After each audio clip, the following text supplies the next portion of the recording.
Hello, ici Mavic Wright. Bienvenue dans un nouvel épisode du Journal intime du succès. Aujourd'hui, je vais te parler d'un sujet qui, je parie, va te faire réfléchir sur ce qu'on nous a toujours appris et qu'on répète souvent sans vraiment y croire. L'idée qu'il suffit de travailler dur pour devenir riche.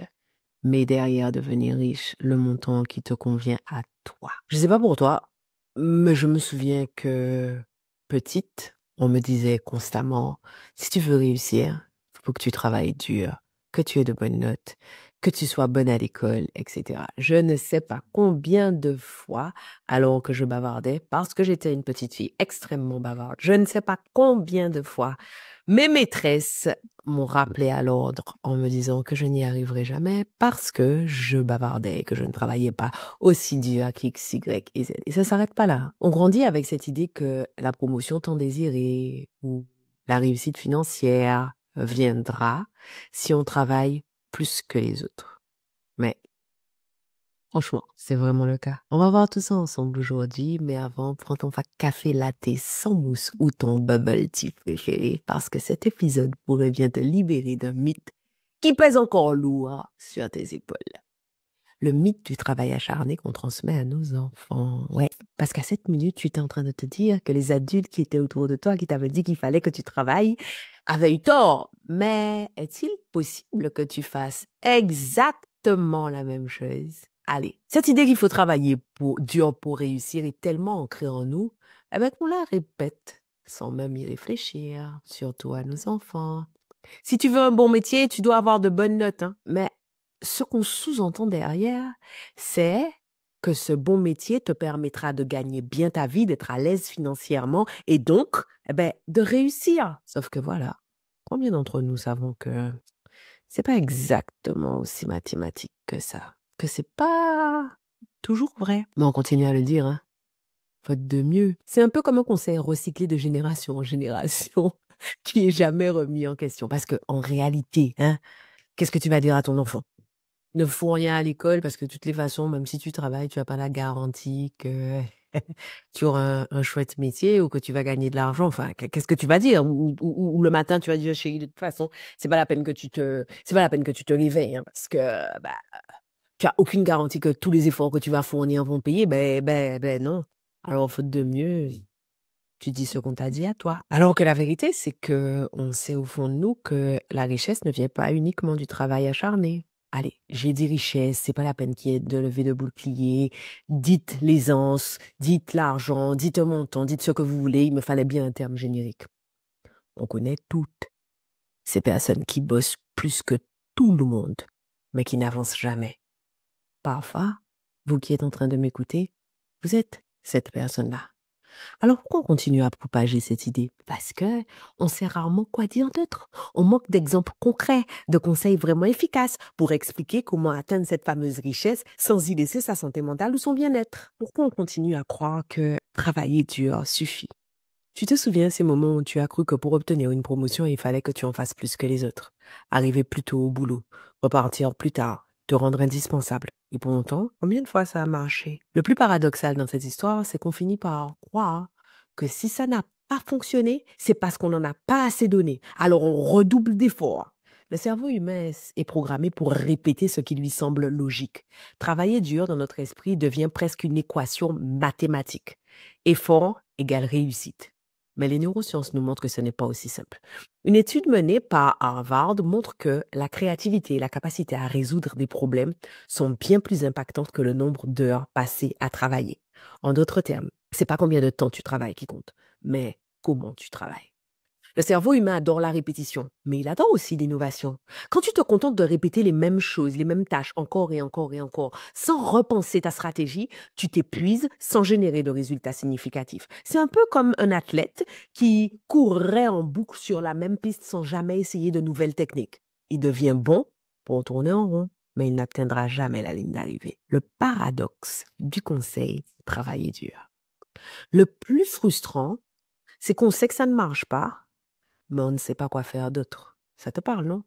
Nous-mêmes, on se retrouve à encourager nos enfants à travailler dur à l'école, à obtenir de bonnes notes. Attention, mesdames, je ne suis pas en train de vous dire de ne pas encourager vos enfants à travailler dur à l'école et de ne pas les encourager à à avoir des bonnes notes. Ce que je dis, c'est que ce serait peut-être opportun qu'on introduise de la nuance dans le conseil et ce serait peut-être opportun qu'on élargisse le spectre d'outils et de techniques que les enfants vont utiliser pour atteindre ce qu'ils considèrent, eux, comme étant le succès. On se retrouve donc à encourager nos enfants à travailler dur à l'école, à obtenir de bonnes notes, à suivre le chemin classique parce qu'on n'a pas d'alternative claire à leur offrir. Aujourd'hui, en 2024, j'entends encore certaines de mes amies obliger leurs enfants à faire une série scientifique en leur disant tu es tellement une bonne élève qu'il faut que tu fasses une série scientifique, comme ça tu auras plus d'options. De quoi tu parles si ton enfant n'a pas envie de faire de sciences? Pourquoi tu l'emmerdes? De quoi on parle en fait?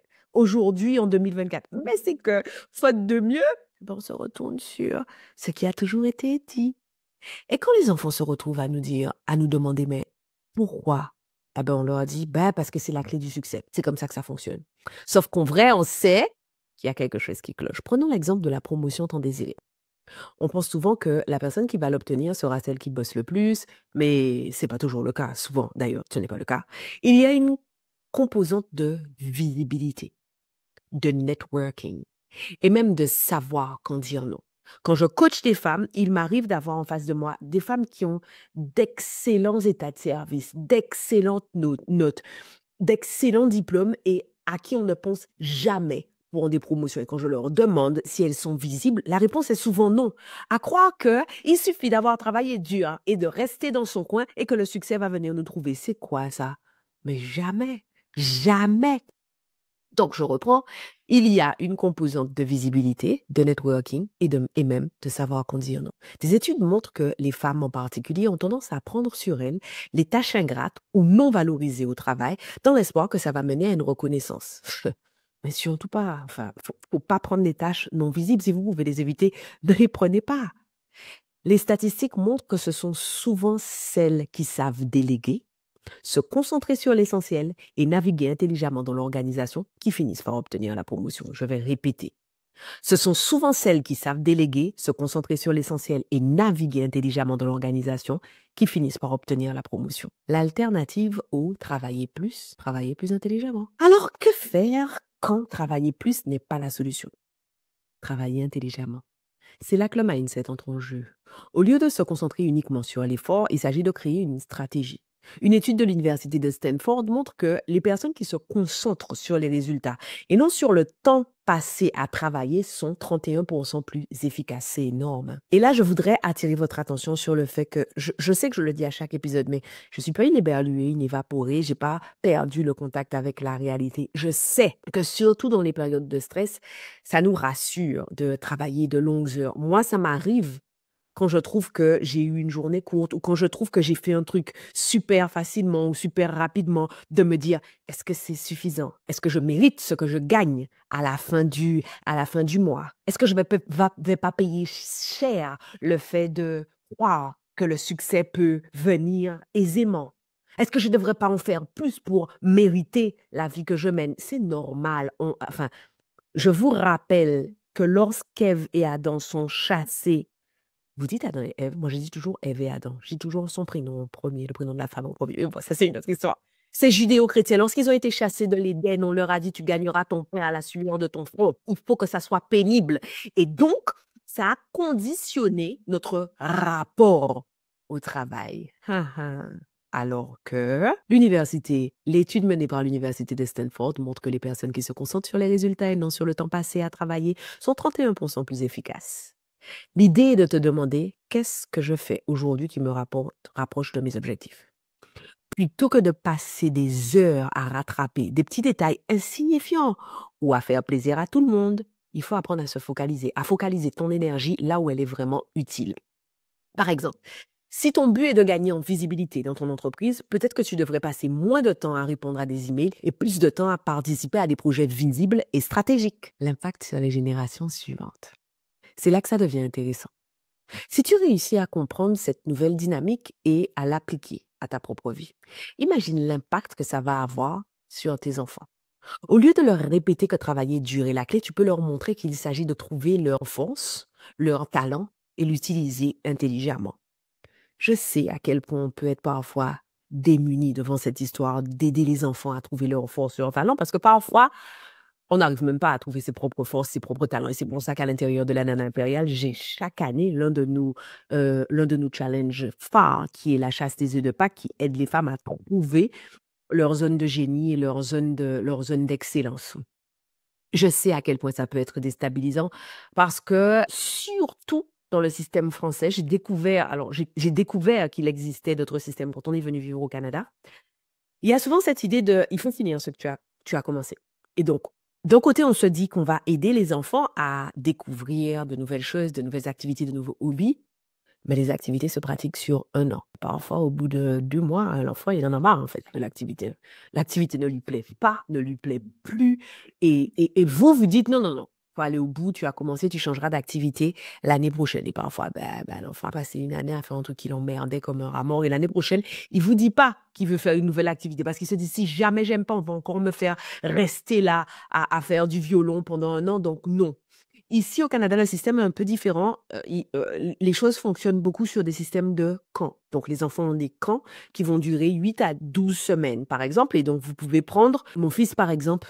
Le gars sait pas voir un ballon. Donc, il fait du baseball, du basketball, du soccer. Et donc, en fait, ce que vous pouvez donc prendre des camps, camp après camp, pour que toute l'année, il ait son cours de soccer. Ou soccer, c'est ce que nous, on appelle football, hein, son cours de baseball, etc.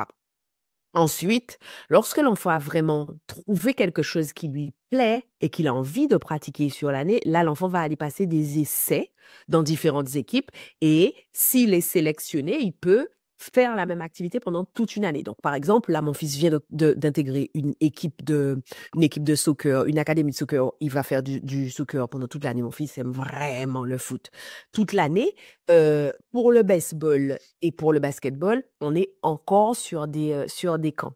En fait, je vous dis ça pourquoi? Parce que je voudrais que vous relativisiez les fois où l'enfant va dire j'ai plus envie d'y aller en fait.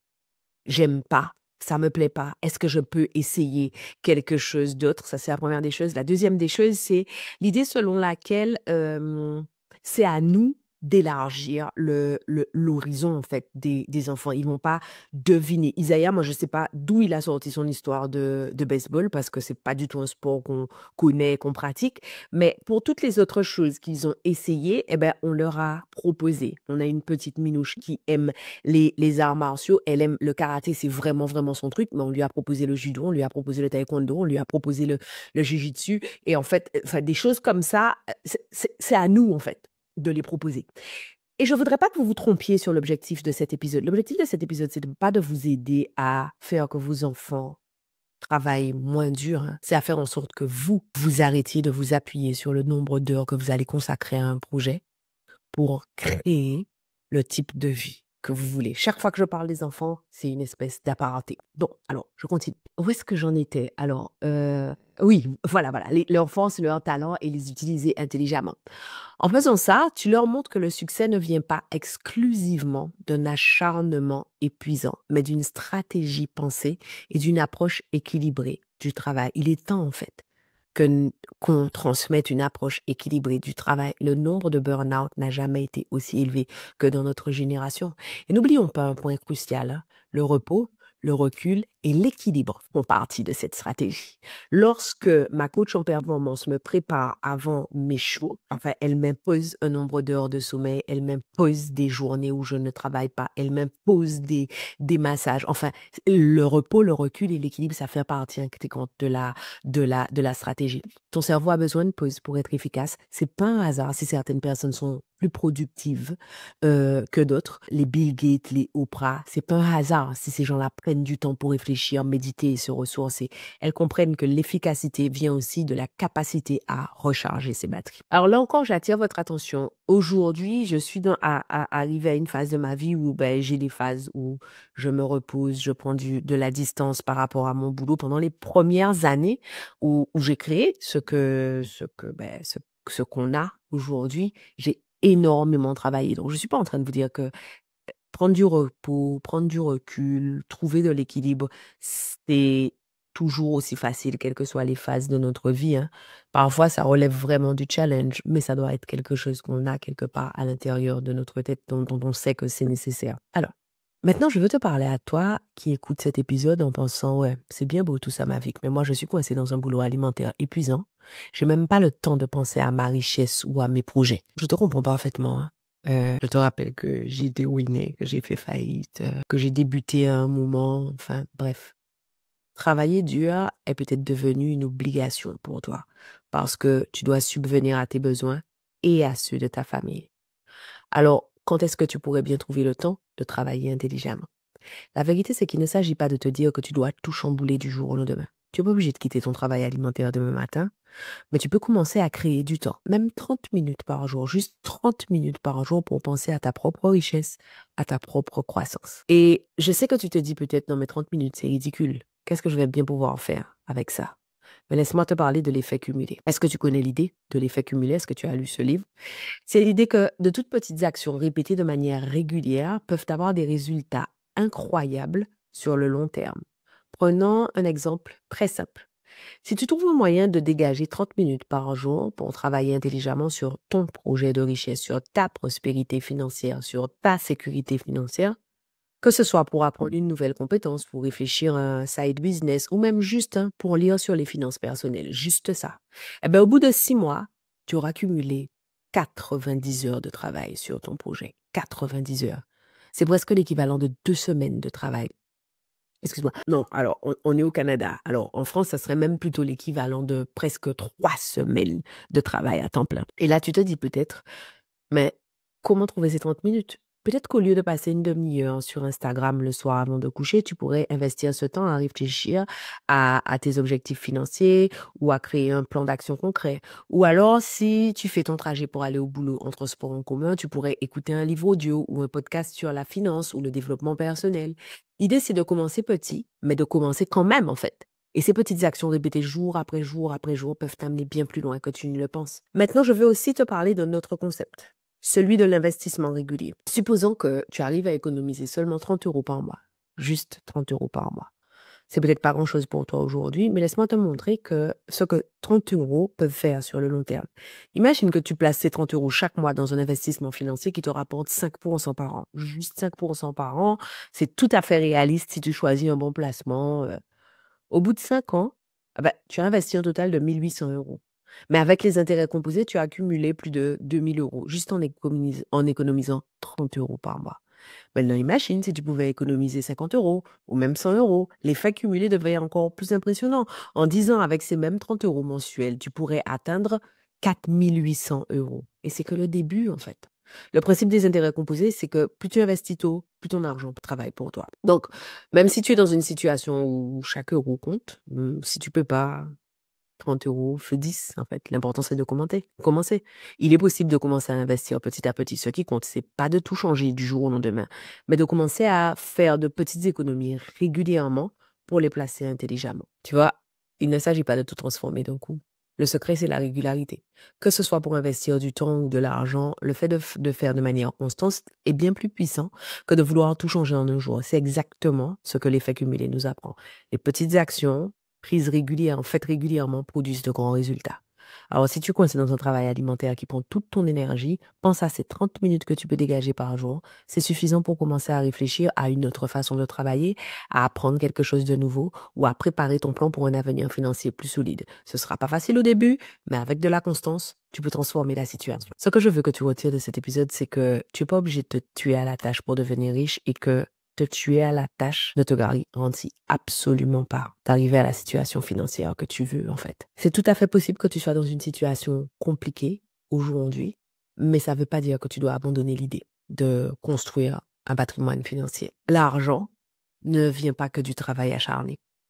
Il vient aussi de la stratégie, de l'intelligence avec laquelle tu utilises ton temps et ton énergie et de ta capacité à voir les opportunités là où d'autres voient des obstacles. C'était moi, Mavic Wright, dans le journal intime du succès. Et aujourd'hui, j'espère t'avoir donné des pistes pour repenser ton rapport au travail et à la richesse. Souviens-toi, même de petites actions peuvent te mener à de grands résultats. Si cet épisode t'a plu, n'hésite pas à le partager avec ta meilleure amie, ta cousine ou ta maman. Laisse-nous une note, un avis ou abonne-toi à ce podcast. Ça fait toujours du bien. Je t'embrasse. À la prochaine. J'y crois pas, c'est déjà terminé, on se laisse là. Merci de m'avoir accordé votre temps. Pensez à vous abonner à ce podcast et à me laisser une revue. Et au cas où vous vous demanderiez quel intérêt vous auriez à vous abonner à ce podcast et à laisser une revue, en plus du fait que vous seriez toujours notifié de l'arrivée de nouveaux épisodes, si vous vous abonnez, ce podcast aura de plus en plus de succès. Et s'il a de plus en plus de succès, ce que les ambitieuses comme vous et moi pensons sera de plus en plus répandu. Et si c'est de plus en plus répandu, on va créer un monde de femmes puissantes. Rêvons ensemble d'un monde dans lequel le succès des femmes est normalisé. Un monde dans lequel aucune ne prend ombrage de la puissance de l'autre. Voilà à quoi ça servirait que vous vous abonniez et que vous laissiez une revue. Je serai contente de vous voir sur mon Instagram. D'ici là, à bientôt au prochain épisode.